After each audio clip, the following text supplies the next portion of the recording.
Hello everyone, in this video we are going to simplify 18 plus 5 square divided by 5 bracket 7 minus 2.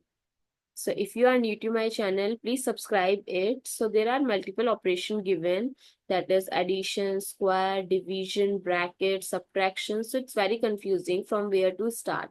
So we have BODMAS or PADMAS rule that helps us to choose which operation we have to give the priority.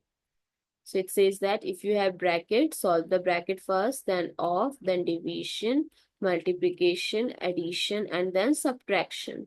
So 18 plus 5 square, we can write it as 5 times 5 divided by 5. And in bracket is 7 minus 2. So first you have to solve the bracket. So 18 plus 5 times 5 by 5. 7 minus 2 is 5. And there is no sign between 5 and the bracket, so we will write multiplication. Now we can cancel out the 5 with 5, so 18 plus 5 times 5. Now addition and multiplication, we have to give preference to multiplication. So 18 plus 25, which is equals to 3, carry over 1, 43. I hope it's clear and you find it useful. So please give us a thumbs up and do subscribe to my channel. Stay tuned for more upcoming videos.